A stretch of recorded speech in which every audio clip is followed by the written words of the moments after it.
3 idées reçues sur la mémoire. C'est le sujet de cette vidéo.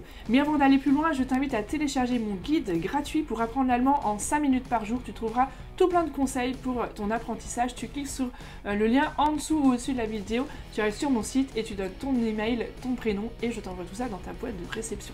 Alors, 3 idées reçues sur la mémoire. C'est ce que j'aimerais te présenter dans cette vidéo et pour ça je m'appuie sur 2 livres, un français et un allemand. Voilà, c'est bien, on est dans le franco-allemand. Apprendre à apprendre et Denken, Lernen, Vergessen. Donc penser, apprendre et oublier. Les processus de la mémoire, c'est 2 livres vraiment intéressants que j'ai aimé lire et j'ai appris beaucoup de choses sur le fonctionnement de la mémoire. Donc j'aimerais te partager ici 3 idées reçues, des choses que j'entends souvent à propos de la mémoire et qui ne me paraissent pas justes par rapport à ce que j'ai pu expérimenter moi-même dans mon apprentissage de l'allemand et aussi lire dans ces 2 livres et d'autres aussi que je ne vais pas mentionner maintenant aujourd'hui. Donc première idée reçue, c'est mémoriser, c'est apprendre par cœur. Donc si je dois apprendre du vocabulaire, il faut que j'apprenne par cœur, il faut que je bachote mes listes de vocabulaire, etc. Ayant moi-même appris l'allemand à l'école, je suis passée par là, j'ai aussi appris des listes de vocabulaire par cœur. Tu sais, les listes que tu apprends juste avant de rentrer dans l'examen, et puis tu fais ton contrôle, tu mets tous tes trucs, et juste après, tu as tout oublié. Mémoriser, c'est pas ça. Parce que ça, c'est vraiment juste de la mémoire à court terme, ça sert à rien, ça repasse. Mémoriser, c'est pas bachoter et apprendre des trucs par cœur.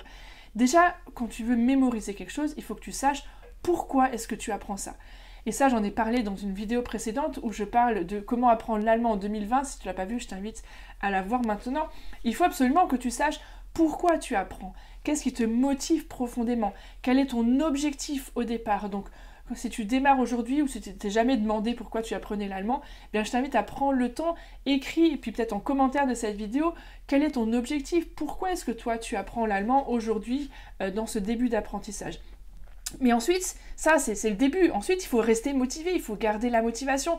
Donc pour ça, il faut chercher des nouvelles choses, trouver des nouvelles manières d'apprendre, pas apprendre toujours en recopiant son vocabulaire si c'est comme ça que tu faisais jusque-là.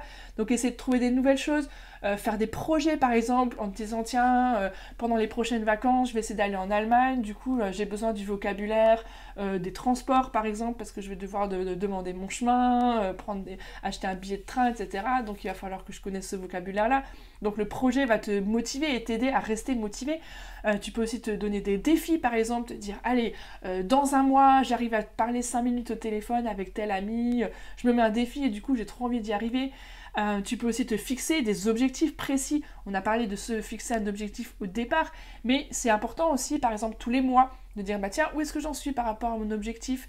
Peut-être que j'ai l'impression que j'y arrive pas, parce que c'était trop grand, j'avais visé trop, je vais faire un objectif un peu plus bas, mais je vais essayer de le réaliser. Et donc de fixer vraiment des objectifs très précis, et puis de régulièrement faire le point pour voir si tu avances vraiment dans cet objectif. Moi, personnellement, je fais ça, je fais des objectifs à l'année. Je sais quel est mon objectif pour l'année 2020, puisque c'est en 2020 que je tourne cette vidéo, mais chaque mois, je refais le point pour voir au mois de janvier, au mois de février, au mois de mars, quel est mon objectif, où est-ce que je veux arriver. Et chaque semaine, je fais encore un point rapide pour me dire, bon, alors, cette semaine, qu'est-ce que je veux viser, qu'est-ce que je veux arriver. J'essaie de me mettre des défis, j'essaie de... Voilà, et ça, c'est quelque chose, bien sûr, dans l'apprentissage d'une langue et de l'allemand, c'est vraiment important, mais tu peux le décliner, tu t'en doutes, dans n'importe quelle autre thématique qui te porte et dans laquelle tu veux avancer. Te fixer des objectifs précis, c'est vraiment important. Et puis, y participer pleinement. Il faut vraiment que tu sois part de ton apprentissage, que tu sois acteur, il faut que tu passes à l'action. Ça, je pense que je vous le dis assez souvent dans mes vidéos. Apprendre l'allemand, ça se fait pas tout seul. Il faut que tu passes à l'action, il faut que tu deviennes acteur. Donc, si tu regardes cette vidéo, c'est super. Par contre, il faut que tu passes un pas supérieur et que tu mettes en place toi-même les conseils que je te donne dans mes vidéos. Donc ça, c'est déjà de savoir pourquoi j'apprends, c'est très important pour mémoriser. Ensuite, il faut aussi que tu comprennes ce que tu apprends. Et ça, j'essaye vraiment de t'aider dans mes vidéos en t'expliquant par exemple la grammaire, les tableaux de déclinaison. Je sais pas si tu as vu toute cette série de vidéos que j'ai fait, je te remets le lien là-haut aussi sur les tableaux de déclinaison. J'essaye de t'expliquer le vocabulaire, j'essaye de te montrer la logique de la langue allemande et de t'aider à comprendre et à apprendre l'allemand naturellement. Mais c'est vraiment important aussi que tu comprennes ce que tu apprends. Et puis, il faut que tu réinvestisses. C'est super important. Voilà, de ne pas juste regarder les vidéos. C'est sympa, c'est chouette, mais il faut que tu réinvestisses. Donc, il faut que tu parles avec quelqu'un. Il faut que tu trouves quelqu'un avec qui parler. Il faut que tu voyages en Allemagne. Il faut que tu utilises tout ce que tu as appris. Et là, je t'en reparlais aussi dans cette vidéo sur les 3 piliers, sur comment apprendre l'allemand en 2020. Je te parle de ces 3 piliers. Apprendre, s'immerger et pratiquer. Il faut que tu réinvestisses. Et c'est comme ça qu'on apprend. c'est en sachant pourquoi on apprend, c'est en comprenant ce qu'on apprend et c'est en réinvestissant ce qu'on apprend. C'est comme ça qu'on apprend et c'est pas juste l'apprentissage par cœur. Donc ça, c'était pour la première idée reçue que j'ai développée du coup un peu plus longuement. Deuxième idée reçue, on se dit souvent « Non mais moi j'arrive plus à mémoriser, mon cerveau est saturé, j'ai trop d'informations, j'arrive plus ». En fait ça c'est faux. Ton cerveau, c'est pas un disque dur, il n'est pas saturé au bout d'un moment. Moi, mon disque dur, il est très souvent saturé, surtout avec toutes les vidéos que je fais, t'imagines. Mais ton cerveau, il n'est pas comme ça. Au contraire, c'est plutôt l'image d'un muscle, parce que plus tu vas t'entraîner, plus ça va être facile d'apprendre. Et ça, je le vois dans des polyglottes, parce que j'ai pu rencontrer plusieurs polyglottes, c'est des personnes qui parlent plusieurs langues, des hyper polyglottes qui parlent 11 langues, 15 langues, j'en ai rencontré quelques-uns les derniers mois. C'est passionnant de voir ces gens-là, et ils ont une toute autre approche des langues étrangères, et particulièrement de l'allemand quand je discute avec eux, parce qu'ils ont une approche beaucoup plus analytique, beaucoup plus transversale. Forcément, ils connaissent plein de langues, donc ils font plein de connexions, donc ils comprennent mieux aussi, tu vois ce que je disais tout à l'heure. Et donc ça, en fait, plus ils apprennent des langues, plus ils arrivent, mieux ils arrivent aussi à en apprendre d'autres. C'est pour ça que, généralement, des polyglottes deviennent hyper polyglottes et apprennent de plus en plus de langues. Parce qu'ils ont cette soif, parce qu'ils ont aussi ces stratégies. Donc ton cerveau, il ne sature pas, enlève-toi cette idée de la tête. Au contraire, il se muscle et plus tu vas apprendre, plus ça va être facile d'apprendre.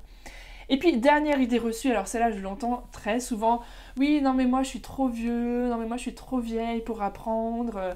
Mon cerveau, il n'arrive plus, il ne fonctionne plus parce que je suis trop vieux. Alors, ça peut être des personnes de 30 ans aussi qui me disent ça, hein. Donc à 30 ans, on n'est pas encore trop vieux, hein. Des fois, c'est des personnes de 75 ans, on comprend peut-être mieux qu'elles disent ça, mais vraiment, moi, je veux t'encourager. On peut mémoriser à tout âge, on peut apprendre du vocabulaire, on peut apprendre une langue à tout âge. Et d'ailleurs, dans ma formation, parler allemand, tu sais, je t'en ai déjà parlé, si ça t'intéresse d'en savoir plus, je te mettrai un lien aussi. Dans ma formation Parler allemand, on a une moyenne d'âge de 50 ans et plus, et on a des personnes entre 18 et 94 ans. Donc pour te dire, voilà, on peut vraiment apprendre à tout âge, et c'est vraiment possible de mémoriser. Et là encore, l'idée du cerveau qui se sature, en fait, c'est que j'arrive plus, je suis trop vieux, j'ai trop d'informations, mon cerveau marche plus. Non, il faut au contraire le réactiver, il faut le réinvestir ce que tu apprends, il faut travailler ton cerveau, hein, tu sais, tous les exercices qui entraînent le cerveau, etc. Et au contraire, il paraît qu'apprendre des langues, apprendre plusieurs langues, facilite ou plutôt ralentit l'apparition de maladies telles qu'Alzheimer, etc. Parce que justement ton cerveau est entraîné. Donc vraiment, moi je veux t'encourager, d'ailleurs, il y a des polyglottes qui sont âgés, comme quoi c'est une preuve que c'est possible d'apprendre une langue même quand on est âgé. Donc je pense que c'est plutôt des croyances limitantes, c'est des choses qu'on se dit pour se rassurer et pour justement rester dans son confort et se dire oui non mais moi je suis trop vieux, non mais moi mon cerveau il n'arrive plus à retenir, etc. Non, au contraire, cherche des solutions, passe à l'action, réinvestis, utilise, entraîne ton cerveau, parce qu'au fur et à mesure, tu vas voir que plus tu le travailles, plus tu t'entraînes, mieux tu vas arriver à apprendre, puis tu vas aussi développer tous ces sentiments de plaisir, de fierté par rapport à ce que tu réussis, etc. Donc, enlève-toi ces idées reçues, ces fausses croyances, et mets à la place des choses positives comme je peux apprendre, je vais y arriver, je me donne du mal, je fais des efforts, et je progresse, et je vois que je progresse. Formule-toi des choses positives. Je trouve très souvent on est dans le négatif, à dire ah j'arrive pas, nanana, je suis trop vieux. Essaye de retourner ces phrases et de les formuler de manière positive, même si au début ça te paraît complètement irréaliste. Formule-les positivement parce que à force tu vas y arriver aussi. Alors, bien sûr c'est pas juste dire des formules positives, hein, on est d'accord. C'est aussi mettre l'effort aussi derrière et les bonnes méthodes pour apprendre efficacement, mais c'est possible. Voilà, c'est ce que je voulais te transmettre dans cette vidéo. J'espère que ça t'a plu, mets un petit pouce bleu, mets-moi un commentaire pour me dire ce que tu en penses, je me réjouis de te lire et surtout abonne-toi si ce n'est pas encore fait en cliquant là sur le bouton ici. Allez, à très bientôt, tchuss!